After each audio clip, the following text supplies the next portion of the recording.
Good evening. Thanks for coming out this evening. We really appreciate it. My name is Sue Ray. I'm the Director of Communications and Foundation for Hutchinson Regional Healthcare System, and we're really glad to have you here this evening. You probably have heard a lot about some of the changes and improvements we've done to the medical center over the last few months. I hope you all know about the MRI, our brand new MRI, which is the best in the area, and our new ICU, which is also really impressive. And we're always trying to improve things throughout the system, but not all of them are buildings. Not all of them are new machines. A lot of times it's policies or the way we do things that will make things better for people. And this presentation will explain the vision and strategies that we're using to engage everyone in making some of these changes. And Carolyn Hamilton is the Director of Care Management here at Hutch Regional. She has over 30 years of progressive leadership and administrative experience in diverse acute care. Ms. Hamilton specializes in care management, CDI, and utilization management with certifications in healthcare quality, case management, and clinical documentation. We were just talking about all the letters behind her name, and that's what those mean. Her leadership in reorganizing and standardizing care coordination has helped improve many hospitals, and we feel very lucky to have her here. So please join me in welcoming Carolyn Hamilton.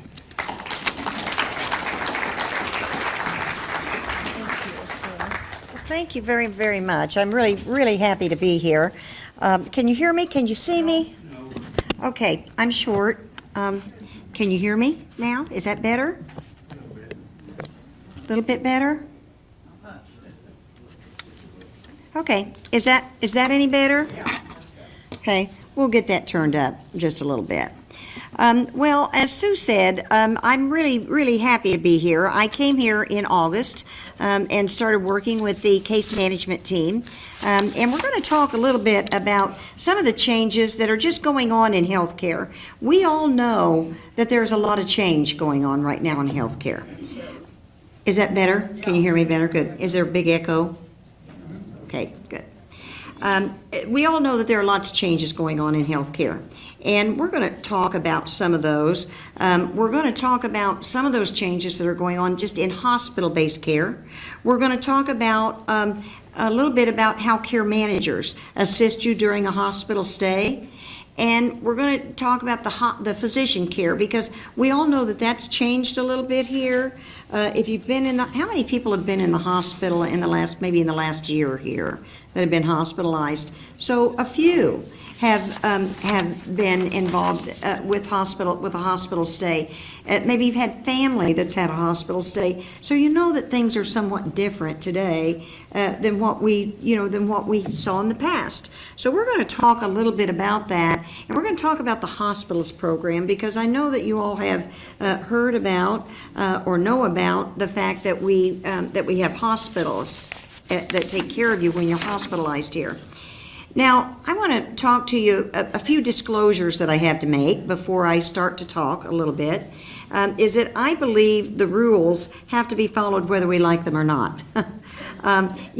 Medicare, the payers kind of run the show, and the purchaser of health care, the payer, the insurance companies. And so and the government, really. There are lots of regulations that we're under. So we're going to talk about that a little bit, about this, how we follow those rules, what some of those rules are. I'm a Medicare beneficiary, just like many of you, and I want that Medicare trust fund to last as far into the future as possible. So that's another thing that you need to know about me. And then I have a lot to share, and 45 minutes may not be long enough, so I'm going to talk fast. I want to start out by telling you a story. This is a story about a bridge, a beautiful bridge, spanning the Choluteca River in Honduras.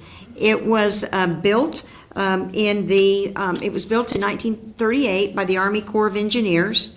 It was a beautiful expansion bridge that was spanning that Choluteca River in Honduras. It was built, again, by the Army Corps of Engineers using Honduran and U.S. capital. It was considered to be really one of the greatest works of architecture in that country. It was solid. It was well built. It was a significant part of that community. And then something happened. Hurricane Mitch came across Latin America, and it swept across there doing significant damage.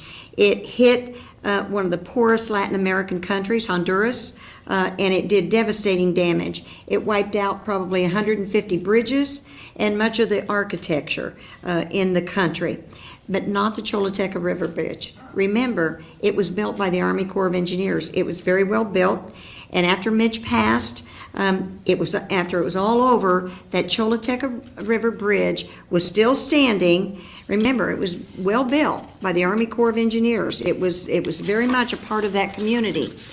But the roads on either end of the bridge were gone, where it completely vanished, leaving no trace of their prior existence. 75 inches of rain in 3 days had caused the river to carve a new channel about 100 yards to the right of where that bridge stood, so the river no longer flowed under that bridge. It was still a strong bridge. It could hold a truck, maybe even a train, but it could not get you across the river because the river had moved. That's exactly what's happening in healthcare today. Our river has moved. Okay? There's a huge hurricane of change blowing through healthcare that's changing how we relate, how we deal, how all of care is delivered. And that is something that we have to think about as Medicare beneficiaries, all of us, myself included.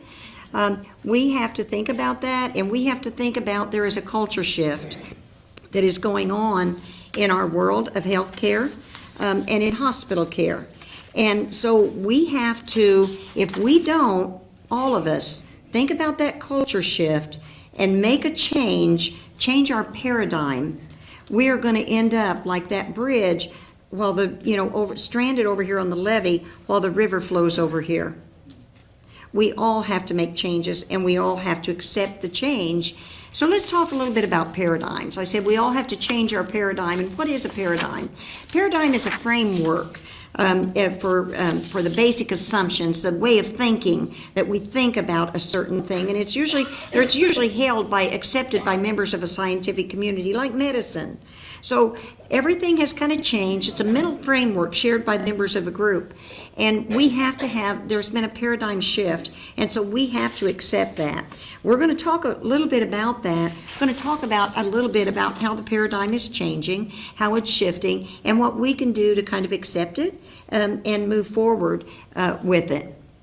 So what really signaled the need for a change in healthcare? There were quite a bit occurred in the past few years that signaled a need for change. Healthcare represents 18% of the gross domestic product in the United States, meaning that's way high for any single thing. When one single entity takes up 18% of the gross domestic product in a country, that's serious. Readmissions, we're going to talk a little bit about that. Readmissions to hospitals, a patient coming back into the hospital within 30 days after they were discharged, then coming back within 30 days. That is a problem. We're hearing a lot about that. They say that that's a problem. Why is it a problem? Because it can indicate that there's a problem with quality of care. And in the United States, about 20%, 1 out of every 5 patients that's discharged gets admitted back to the hospital. Now, we're very fortunate here. That's about 20%. Here in Hutchinson, we're about 12.7%. So we're doing pretty good in that area. But readmissions was a real problem. Physician and nursing shortages are very much a part of our world. It's anticipated in the United States that we will face a shortage of between 42,000 and 121,000 physicians by 2030. There will be shortages in both primary and specialty care of physicians, and shortages in registered nurses. They say that it's the top occupation in growth, the labor statistics, the RNs, and that there is going to be a huge shortage of RNs of over 1 million by 2024. So that is a pretty significant, there were lots of things that happened that caused us to say, okay, we have to make a change. A lot of what we're going to talk about tonight is the government as a payer, CMS, or Centers for Medicare and Medicaid Services, Medicare. Why would we want to do that? Because the government is the largest purchaser of health care in the world. If you think about Medicare, you think about Medicaid, you think about VA, you think about Federal Blue Cross, you think about SHIP, which is Children's Health Insurance programs. The government is the largest purchaser of health care to the tune of about $900 billion per year. About 23% of the federal budget here is attributed to Medicare and Medicaid. 1 in every 3 Americans is covered by Medicare and Medicaid, and the Medicare program alone pays out over $1.5 billion in benefits per day. So by far, the government is the largest purchaser or payer of health care. The cost of health care, older Americans, for instance, you, me, generally need more ongoing and expensive care. The government currently spends about $10,000 per Medicare beneficiary every year, and those costs will spike at the end, towards the end of life. As we get older, our healthcare costs will increase. The actuaries for the government report in 2013 that the government will spend on average nearly $450,000 today on a new Medicare beneficiary. 10,000 people are enrolling in Medicare every day, and that's continued to, they expect that will continue over the next 10 years as the baby boomers age and reach Medicare age. That's huge, isn't it? I mean, if you think about those numbers, they're almost, it's startling. So in the past, healthcare was reimbursed by volume. So the more patients that hospitals saw, the more patients that doctors saw, the more they were reimbursed. Starting about 4 years ago, the government started changing the way that it pays for healthcare services. It started with hospitals, and now this year it's brought physicians on board with that. It's no longer based on volume, but it's based on quality. They moved from volume to value-based care. We're going to talk about what that is. Have you heard of value-based care? You may have heard about evidence-based care, and evidence is research. So evidence-based care is based on research. It's based on what research has found to be the best care. It's called evidence-based. So the largest payer said, why should we continue to pay those agencies, those physicians, those hospitals who are not having very good outcomes? Why should we continue to pay them the same thing as we pay those who have very good outcomes? So they said, we're going to start paying by value, by the value that provider brings to healthcare and that they bring to patients. And that's called best practices. And so value-based care was initiated by the largest payer in the world, the largest purchaser. It started in 2014 with about 20%. They said about 20% of our care would be reimbursed with value-based care. And then it moved to, there was a plan, and it moved in 2015 to 30%, and this year about 50% of health care is paid for in that manner. Now, what has historically happened is once Medicare starts paying a certain way or doing a certain thing, every other payer comes after it. And they start to do the same thing. And why is that? The reason is that if it works for this very large number, if you think about just the number of patients that Medicare covers, that's a lot of people. So if Medicare changes the way they do things, other payers, the smaller payers, will go along. And I always say every single dollar in healthcare today is under pressure. And so we have to really, as Medicare beneficiaries, we have to kind of accept that change, and we have to change too. And that's really something that we're going to talk about. So there's that value-based purchasing again.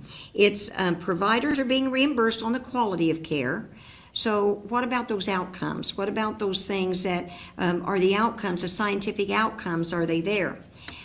They want us to follow best practices and follow the research, not just do something because that's what we've always done, but they want us to treat patients in a way that follows best practices.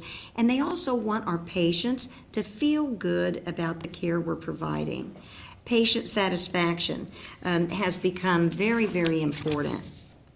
I want to talk to you just a little bit about the original Medicare.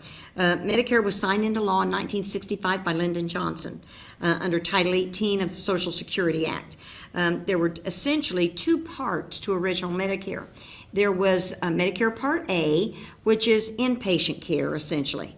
It covers some hospice care, covers some skilled nursing facility care in a nursing home after a patient leaves the hospital. And then Medicare Part B, which is the outpatient part that pays for doctors. It pays for some durable medical equipment and that sort of thing. And then, prior to the Balanced Budget Act of 1997, there was only, in the Medicare realm, there was only Medicare Part A and Medicare Part B, what we talked about, inpatient and outpatient.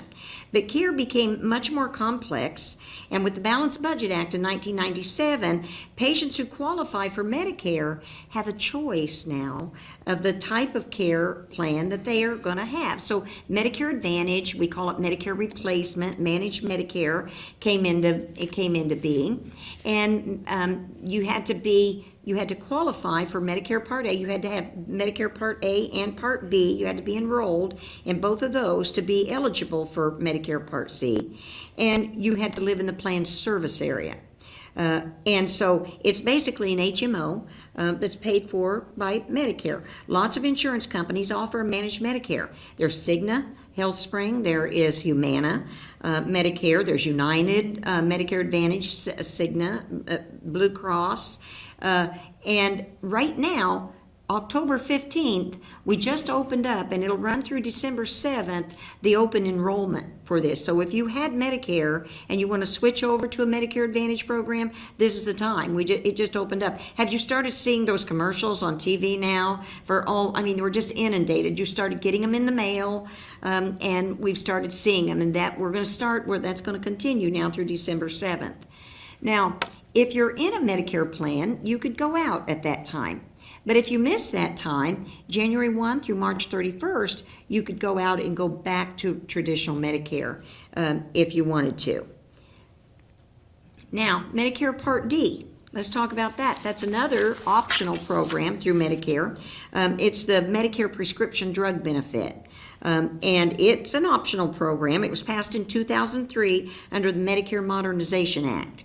And a lot of people have Medicare Part D that does help with their medications. It's not mandatory by any stretch of the imagination, but it's an optional program. So another thing that changed to further kind of incentivize and encourage providers, doctors and hospitals, to try to do better and improve care, they rolled out in 2012 penalties that hospitals were going to pay a penalty if they didn't provide really good care.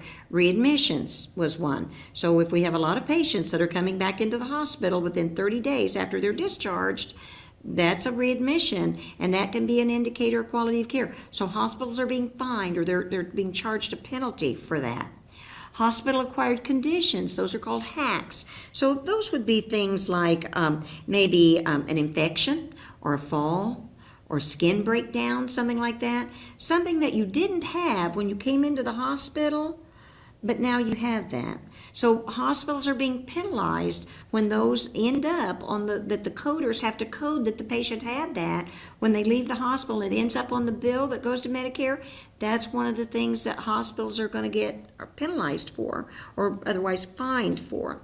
And then patient satisfaction is really important. You get these satisfaction surveys when you go home. You know, we're just inundated with surveys today, aren't we? For anytime we do business with somebody, they want to know, how did we do? Well, Medicare the government as a payer is no different. And we must, if we're a hospital that accepts Medicare and Medicaid, we must have these scores, and we must ask our patients, how did we do? When you were in the hospital, how did we communicate with you? Did we listen? Was it quiet around your room? Was it quiet at night? Was your bathroom clean? Did we take it into stride? Did we ask you how you wanted your care delivered? And then did we respond to that? And did we include what you wanted in the care program? Did we explain things to you in a way you could understand it? Those are the things that are in the National Satisfaction Survey, and those are the things that CMS wants to know. That's the payer. That's what they're the purchaser of healthcare, and they want to know, how is our money being utilized? We want to know, are the patients satisfied? So these surveys, when you get these, are very, very important. They're very important to you to improve care, and they're also, and I know that they're a hassle to do. I don't like them. I don't like to get the phone call on my answering machine, and I don't like to get, not just from hospitals, but just from everywhere. I just, in general, don't care for them. I don't like to respond to them.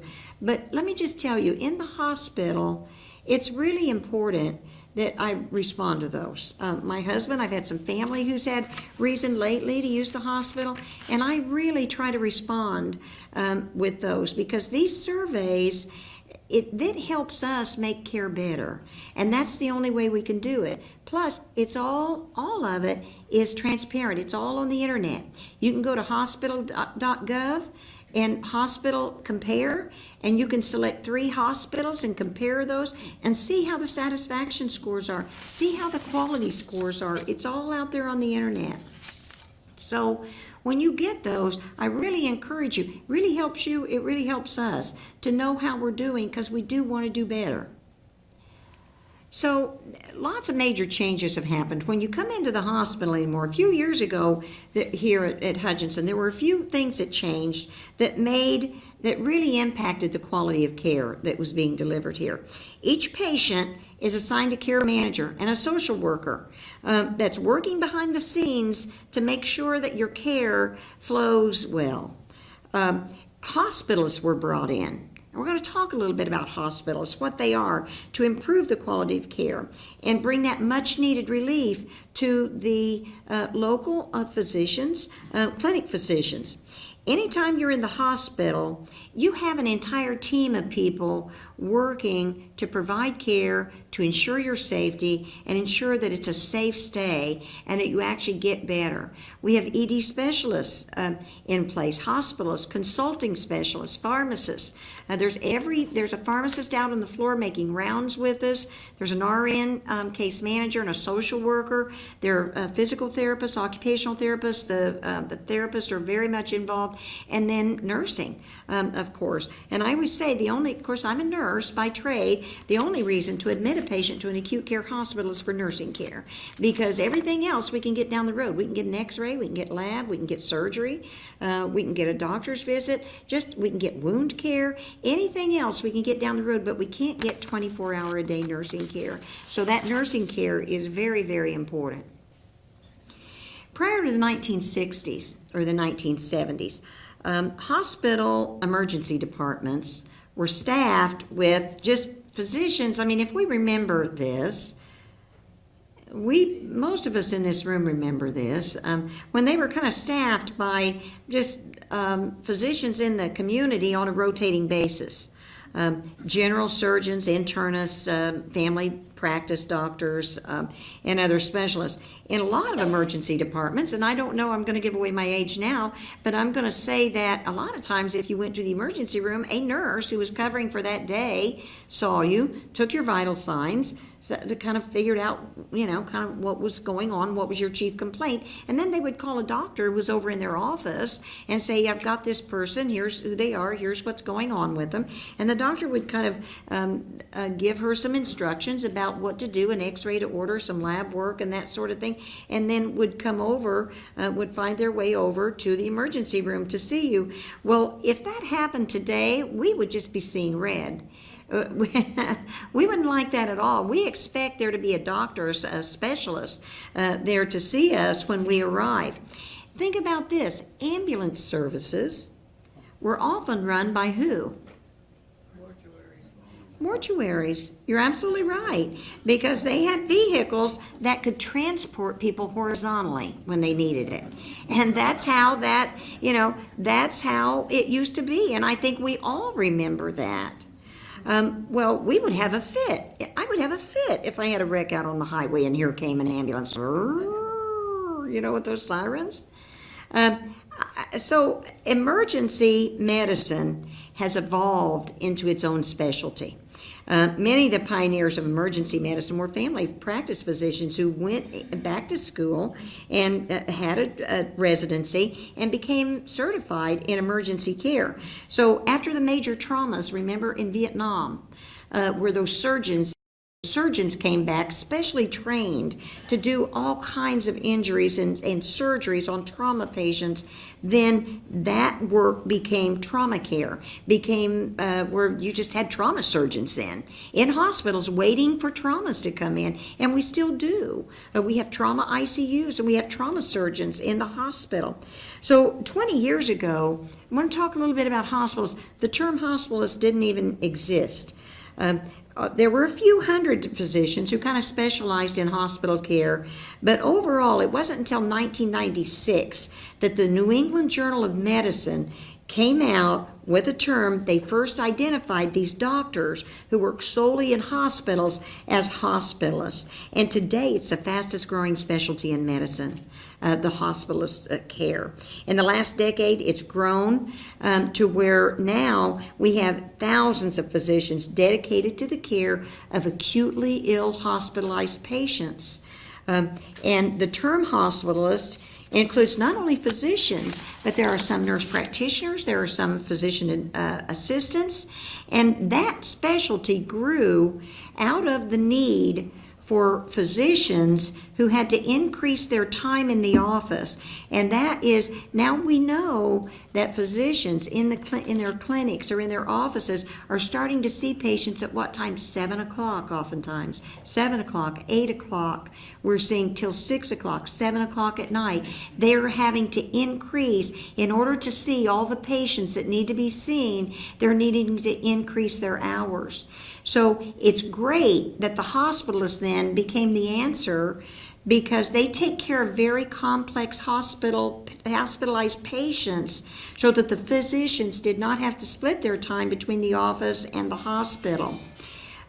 They focus on quality of care for that hospitalized patient. They provide a critical information bridge between the patient, the physicians, the clinic physicians, the specialists, and the entire care team.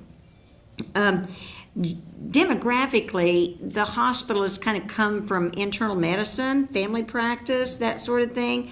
But some hospitals, and the hospital where I just recently came from, we had neurologists who were specialists that were in the hospital every day. We had neurologists, we had gastroenterologists, intensivists that were there constantly. And our group of physicians that are our hospitalists, we have two groups, and this is one of the groups. They are here 24/7, 365. And they are there. They'll meet with families at any time. They are there all through the night. They are there through the day. They are meeting, they're making rounds on their patients, and they are specially trained and experienced to care for acutely ill hospitalized patients. Today there are 50,000 hospitalists that are practicing in about 75% of U.S. hospitals, including all of the highly ranked medical centers, academic medical centers all use the hospitalist services. So at its core, their entire career is really dedicated to safe, effective, evidence-based care of that patient that is hospitalized and acutely ill. So here in Hutchinson, we are very fortunate that our hospital administration recognized, was forward thinking, and said here we have got to provide this specialized service for our hospitalized patients. They're in the hospital 24/7, 365. They've virtually transformed hospital care, and which is very, very important. You know, they can speak to families day and night. Without any issues. You don't have to call somebody in, try to make an arrangement to meet that physician. They're there to provide that care. So when you're in the hospital, there are going to be hospital rounds that are going to happen. That's going to be the hospitalist, the nurse that's taking care of that patient for the day. A lot of times the charge nurse. You've got your pharmacist, you've got your case manager, you've got your social worker, all coming in as a group to make rounds on you every morning. They're making rounds on every patient. And this is very, very important because communication, almost all issues that happen in a hospital where there's trouble, communication. It was a communication problem. Communication is so important. So this transitional rounds that we make every morning on every patient is very important to see how was the night, how is that patient progressing, what's the plan of care, and everybody's involved. Now in the afternoon, the team comes back every day at 1:30. In our hospital, for hospitalized patients, the team is meeting. There is home health care, there is the durable medical equipment people, there's the hospice folks, there's the pharmacy, there's the physician, there's social workers, care managers. We all meet and we discuss every single patient. What's going on with this patient, what's needed, and how can we improve care. Again, evidence-based, all best practices, and really the way we should be, the way we should be practicing. You have a care management team. Each patient has an RN care manager.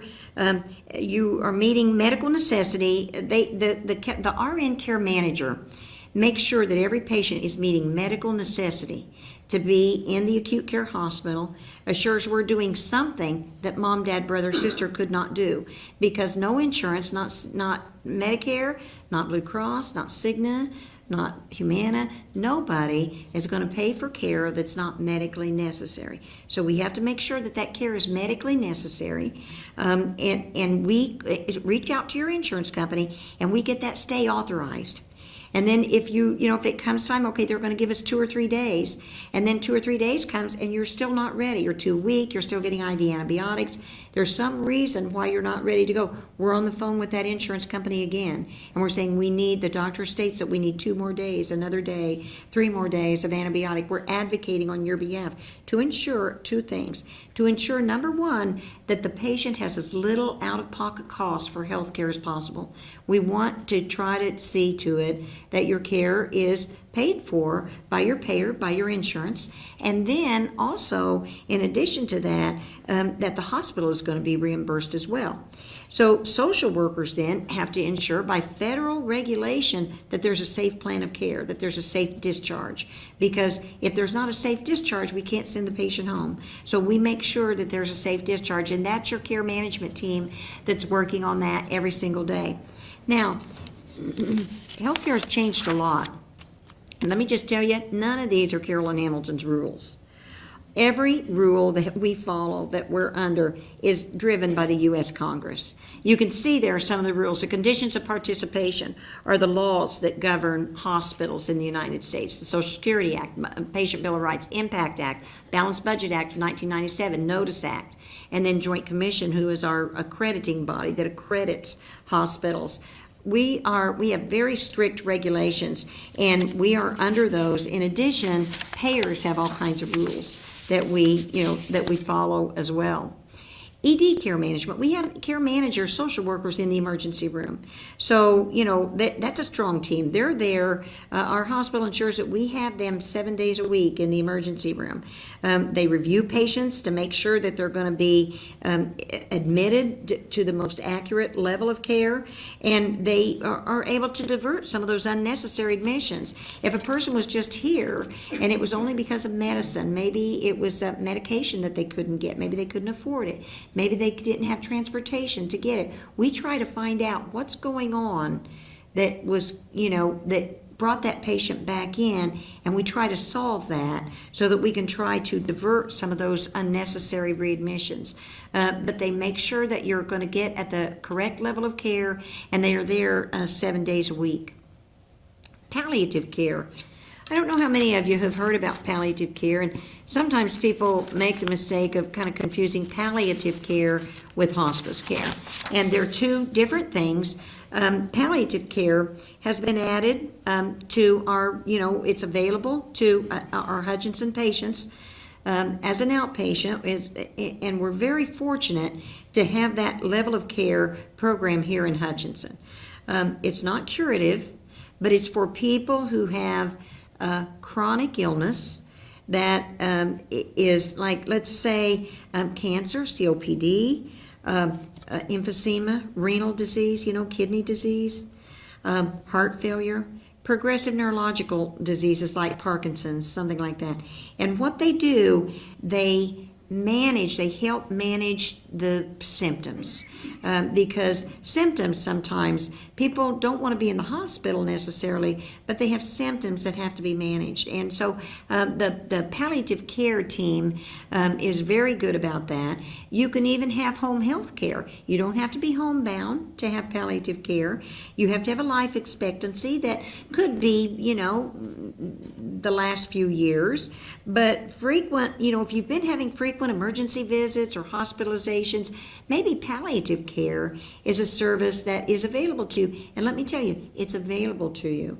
One of the things that I want to say about Medicare Advantage plans, how many people are covered by a Medicare Advantage plan? Do you like your plan? Pretty much, yeah. I am too. I mean, that was the plan I chose. I'm insured under my husband's. My husband worked for Duke Energy for many years, and it's our plan. It's our retirement plan, insurance plan, and they made so that everybody had to go that was a retiree, and retiree spouses had to go under that. And I was not happy about it at first, believe me, but it's been a very, very good. It's been very, very good for us, because I'll tell you what, with the Medicare Advantage plans, I'm not selling them, believe me. But what I say, it covers medication. Sometimes it even covers vision. Ours does not, but it can cover vision and that sort of thing. So it's something, as you start to get these things, it's something to think about, because it is open season right now and you're going to start hearing about it.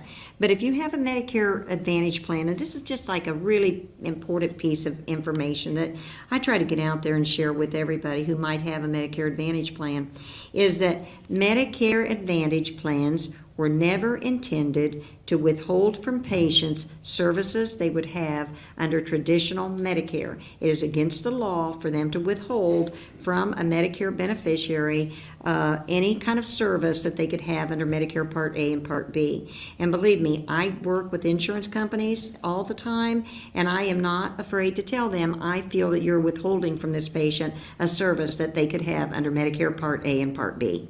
And so they don't like to hear it, but we, on my team, we advocate for the patient, and that's our role, is to do that. So I always like to make sure that people who have, I myself have a Medicare Advantage plan, and I'm quite happy with it. But remember, Medicare Advantage plans, those HMO plans that are paid for by Medicare, those were never intended to withhold from people services they would have under Medicare Part A and Part B. Triple aim. So in about 2011, CMS or Medicare rolled out the goals for healthcare, that they said, here's what, if healthcare was really good, here's what it would look like. They said we needed to improve care by improving the outcomes. We can't just try to do better, and we can't just say we're working at it. It has to actually happen. The U.S. healthcare is the most expensive of any industrialized country, yet our outcomes are not that good. They're 45th, 54th, depending on what mortality and infant mortality and those types of things. We're not that great. We're kind of down on the list for industrialized countries. You would think because we're the highest priced that our outcomes would be the best, but they're not necessarily. So they said we have to achieve health through improved outcomes. They also said our U.S. cost of health care was the highest in the world. And they said, you've got to manage your reduced costs. So those were the things that we started seeing, that we started trying to reduce the cost of health care, trying to reduce that a little bit and get it where it was more equitable, get it where it was more manageable. And then they said, you have to improve the patient experience. And so, sometimes satisfaction scores are not very good. They say sometimes that we can do better and that we need to do better. So that's, we're fortunate here in Hutchinson, I believe, to have such a great healthcare system that is very forward-based, forward-thinking, striving for evidence-based care, and best practices, just like that Choluteca River Bridge. This hospital system is a significant part of our community here.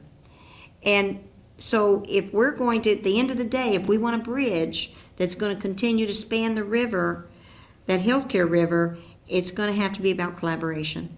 We're all going to have to collaborate. We're all going to have to work together towards the same goals. And we're going to have to accept some change and support the changes. Going to have to try to get better high-quality outcomes. And again, it no longer matters how hard we try at it. What's going to matter at the end is the outcomes. It's kind of like, in God we trust, all others bring data. Our outcomes at the end of the day have to show what we're doing and how we're improving. We're thrilled to be working here with this team of staff in this wonderful system. But it's going to take all of us working together, accepting changes that are part of the healthcare world in order for us to have those high quality outcomes that we all want, that we all expect, and that we all want to see, not only for ourselves, but for our families as well. So that's all I have for you tonight. I hope that you have some questions. We do have a little bit of time, I think, for us to have some questions. All right, do we have any questions?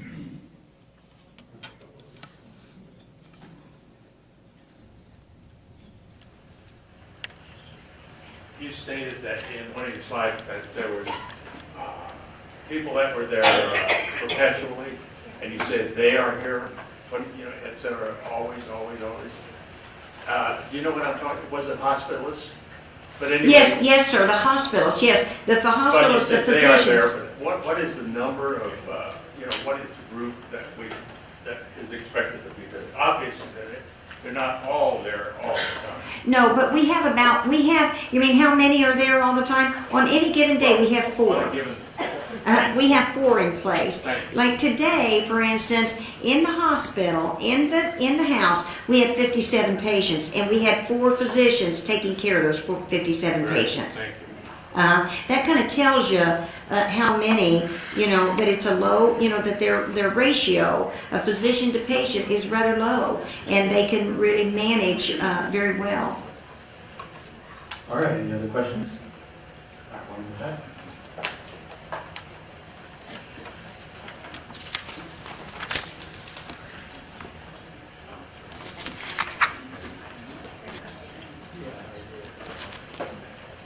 Over the period of your hospital stay, will you have one hospitalist assigned to you for all of the entire stay, or will you see half a dozen of them? Well, we would hope that your hospital stay is not long enough that you would see half a dozen. Hospital stays are shorter and shorter today, and every hospital stay has got it's called a DRG, a diagnosis-related group. You have a diagnosis, and every diagnosis that anybody could have, there are 750 DRGs. And so every patient is going to fit into one of those DRGs, and every DRG has a length of stay associated with it. And we try to stay as close to that as we can. Of course, it always depends on how the patient is doing and how they're responding to the treatment and so forth. But the hospitals are usually on 4 days, 5 days, and then they're off 4 to 5. Another one might come on. And we try to, though, keep the same hospitals with that patient throughout the stay until that doctor goes off. Maybe you came into the hospital on day 5 of this doctor's 1 through 5. Then you're going to get another doctor that's going to provide care for you. But we would hope that you wouldn't have half a dozen seeing you. But that is the thing, is that you are going to have, you might have a couple of multiple hospitals seeing you. I would just like to ask, who can we come to as a family to counsel to see what our medical coverage we now have is and what would be best for our family? Or can we come to get help to counsel us to see what would be best for our family?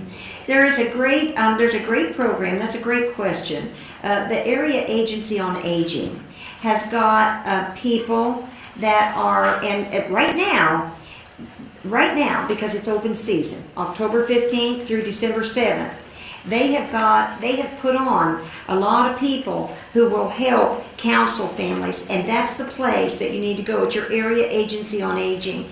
If you will give me your name, I will call you and give you how to reach them here in Hutchinson, because we do have an Area Agency on Aging, but they have counselors who can sit down with you and explain that very thing. It's a very good question, and really everybody needs to take advantage of that, because we all need to, our health care is very important, particularly as we heard, as we get older. All right, anyone else?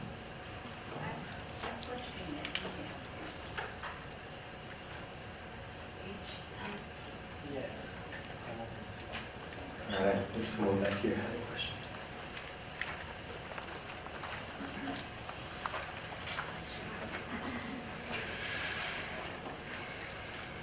Mine is Muller State. I'm sorry, I can't hear you.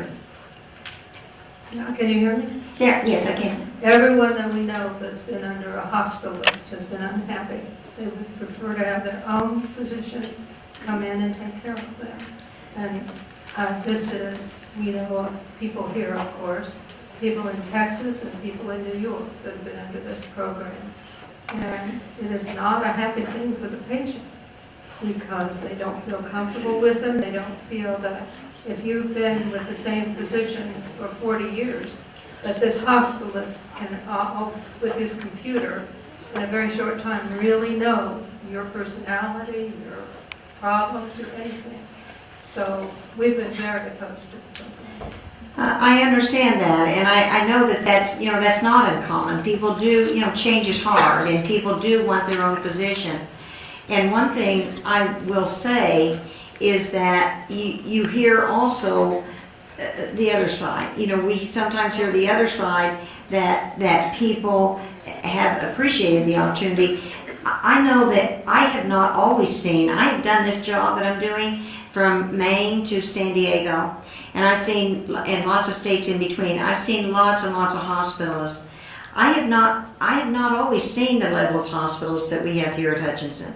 The group, the Sound Physicians, which is a group that we have, Dr. Tanzer, who leads that team, is really, I myself have been just very impressed. But I agree, I understand that change is hard. And when you want your own physician, but the physicians have kind of resigned their privileges to see patients at the hospital because, again, there's a huge shortage and they're simply not able to make it all happen, to make it all work, splitting their time between. So this is kind of the next best thing. But remember that the hospitals are trained and specialized in taking care of the acutely ill hospitalized patient. So I understand. All right, got a few more. I'm a brittle diabetic. and it's very hard for me to get my A1C down. And, closer? Okay. And I was informed because of the doctor being paid on performance, that if I didn't get my numbers down, that he would not take me as a patient, and that no one else would, because they wouldn't get paid for dealing with me. Okay, I just had this that's a great, some more of a statement than a question, but I'm gonna just speak to it because I feel so strongly about it. I just had the same conversation with my sister on the weekend. What's happened in healthcare, the way we're paid is value-based. This year, physicians have started to become paid on value. And so what she just said is very true. Doctors have got certain quality measures, quality indicators that they have to meet. That would be how many of your patients with diabetes in your practice have had an A1C. An A1C is a blood test for people with diabetes that tells not just what is your blood sugar today, but what has it been over the last 6 months. And it really shows how your diabetes is really being managed. People with a high A1C are at risk for blindness, kidney disease, those types of things. And so those payers want every person with diabetes. It's the evidence shows, it's evidence-based, shows that patients who have that A1C regularly have better outcomes. And let me just tell you that diabetes is about 25% of the entire Medicare, and the sequelae of diabetes. The things that come out of diabetes are about 25% of the Medicare budget. So they're very serious about the care of the person with diabetes. So what she said is, she has a very hard time getting that A1C down to where it's a normal level. She's having a hard time with that. And what she heard from her doctor was that if she can't get that down to where it's a normal level, the doctor is not going to want to have her in his practice because they want their numbers to be, they're not going to be able to maintain. Insurance companies also are looking for providers, hospitals, and doctors who are practicing evidence-based, having good outcomes. So you're right. I mean, that's not wrong what you're saying. A lot of doctors don't do that, and a lot are not. It's brand new for doctors this year, and they're trying to get their arms around it. They're trying to figure out how do they do that. But you're not wrong about that. I understand what you're saying. All right, I think we have one more question over here. I was just wondering, after I'm released from the hospital and go home, will my primary care physician will he be able to access my records, my hospital records, or is it up to me to get those records to him? No, ma'am, it's not. It is actually, remember those laws we talked about up there? Those, these are not our rules. These are not any particular person's rules. These were U.S. Congress that set these rules and these regulations. They're not federal suggestions. They're laws that say this is what we have to do. And there is a guideline, there's a law in the conditions of participation that says we have to send to your doctor, and it's very clear what we have to send. What was wrong with you, how you were treated, what's the plan of care, what's needed, what's still hanging out there that needs to be followed up on. So that we're very serious about that. Now, it could be the doctor who discharged you may have 30 days to finish up all of that and for all these things to come in and so forth. You may go to the doctor before that and they may not have it yet, so they may have to reach out to the hospital for it, your doctor's office, but if it's not there yet when you go, then absolutely the hospital is mandated to send that to your doctor. Yes, ma'am. All right, how about a hand for Carolyn?